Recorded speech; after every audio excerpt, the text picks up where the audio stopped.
Raebareli salon में फर्जी जन्म प्रमाण पत्र का मामला। सलोन विधायक अशोक कोरी ने लगाए गंभीर आरोप।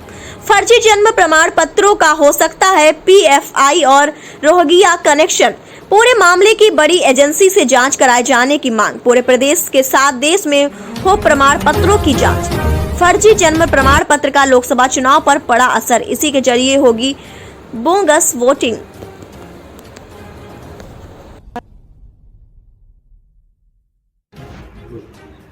विधायक जी, सलोन में आपके द्वारा एक मामला उठाया गया फर्जी जन्म प्रमाण पत्र बनाने का, तो कैसे आपको पता लगा कि ये फर्जी है और कैसे आपने इस पूरे मामले को उठाया? देखिए, मामला प्रकाश में आया तो जानकारी में ये आया है कि केरला में कोई व्यक्ति है जो संदिग्ध गतिविधियों में पाया गया है और वो जेल में है। उसके डॉक्यूमेंट्स की जांच करते हुए एजेंसी यहाँ पर आई थी और जांच एजेंसी ने जब यहाँ आकर के पता किया तो वो व्यक्ति यहाँ का है ही नहीं, यहाँ रहता ही नहीं है और उसका जन्म प्रमाण पत्र यहाँ से बना था, लेकिन उस नाम का कोई व्यक्ति उस गांव में पाया नहीं गया, ना ही ऐसे किसी परिवार को उस गांव में पाया गया।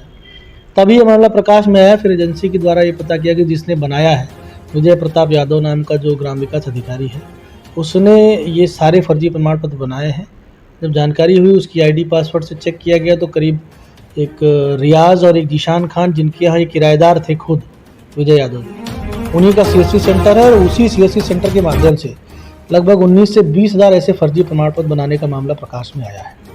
और जब ये मामला सामने आया तो हम लोगों ने लगातार उच्च अधिकारियों से भी बात की है और ज़िले में तहसील स्तर पे, लखनऊ में शासन स्तर पे, मैंने ECS स्तर पे स्वयं बात की है।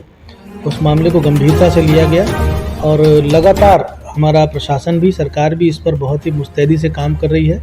और जितने भी ऐसे प्रमाण पत्र हैं, मैंने बात उठाई है कि केवल एक तहसील स्तर पर ही ये काम ना रुके, इसकी जांच पूरे प्रदेश और पूरे देश स्तर पर होनी चाहिए, क्योंकि मुझे लगता है कि ऐसे बहुत सारे संगठन जो देश विरोधी काम कर रहे हैं, उनसे ऐसे लोगों का संपर्क हो सकता है, क्योंकि अधिकतर उन प्रमाण पत्रों में सुनने में आया कि रोहिंग्या और बांग्लादेशी लोगों के ऐसे फर्जी प्रमाण पत्र बनाए गए हैं। हो सकता है उन्होंने उसी आधार पे यहाँ पर आधार कार्ड बनवा लिए होंगे, वोटर ID कार्ड बनवा लिए होंगे, पासपोर्ट्स बनवा लिए होंगे और वो गलत कार्यों में यहाँ पे संलिप्त हो सकते हैं। जो 2024 का चुनाव था, उस पर भी कुछ असर पड़ा इससे? हाँ बिल्कुल, मैं पूरी तरह से कह सकता हूँ कि जो फर्जी वोटर ID कार्ड और फर्जी आधार कार्ड इस तरह से बनाए गए होंगे, उसमें जो बोगस वोटिंग का एक मामला लगातार आता है, तो रायबरेली अमेठी में मुझको तो लगता है कि बोगस वोटिंग एक बड़े पैमाने पर कराई गई है और ये मामला भी इससे लिंक मुझे दिखता है कि कुछ ना कुछ है। इसकी भी एक अलग एंगल से जांच होनी चाहिए और किसी बड़ी एजेंसी के थ्रू जांच होनी चाहिए। अभी यहाँ पे IG ATS और ये लोग आए थे और काफ़ी जांच में पूरा दिन रहे ये लोग, उसके बाद फर्दर क्या? हाँ, मेरी उनसे भी बात हुई थी, आजी साहब से भी। वो लोग लगातार इस पर जांच जारी है उनकी। कल मेरी भेंट माननीय मुख्यमंत्री जी से भी होनी है। हम लोग उसमें भी ये मुद्दा रखने वाले हैं, लिखित रूप से मैं देने भी वाला हूँ कि इसके साथ साथ बहुत सारे और ऐसे काम जानकारी में धीरे धीरे आ रहे हैं कि कुछ ऐसे CSC सेंटर हैं जहाँ पे फर्जी आधार कार्ड बनाए जाते हैं और ऐसे कई CSC सेंटर संचालित हैं। और एक नया आज मुझे जानकारी में आया है कि हमारे यहाँ 2 ऐसे CSC सेंटर पता चले हैं जहाँ पे कि किसान सम्मान निधि के भी फर्जी लाभार्थी बनाए गए हैं, जिनके खाते में पैसा भी आया है। उन लोगों ने उनसे पहली किस्त ले ली है और पहली किस्त लेने के बाद फर्जी किसान सम्मान निधि का उनका कार्ड बनवा दिया और उनके खाते में पैसा जा रहा है। मैं इसके लिए भी कल माननीय मुख्यमंत्री जी को जांच के लिए लिख के देने वाला हूँ।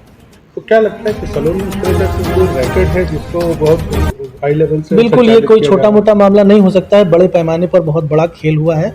और क्योंकि आप इससे अंदाज़ा लगा सकते हैं कि जो रियाज और जीशान खान पकड़े गए हैं और जो विजय यादव नाम का जो हमारा कर्मचारी है, इन सब की संपत्तियां बहुत बड़े पैमाने पर इन लोगों ने पिछले 2-3 सालों में संपत्ति बनाई है। उसकी भी एक बृहद रूप से जांच होनी चाहिए कि इनके पास ये पैसा कहाँ से आया, कहीं विदेशी तार तो नहीं जुड़े हुए इन लोगों के। मुझे लगता है कि जीशान और रियाज का अगर पूरा खंगाला जाएगा बैकग्राउंड, तो कुछ ना कुछ ऐसा फ्रूटफुल निकल के आएगा जिससे हमारी एजेंसियों को बहुत लाभ मिलने वाला है और बड़ी लीड मिलने वाली है, एक बड़ी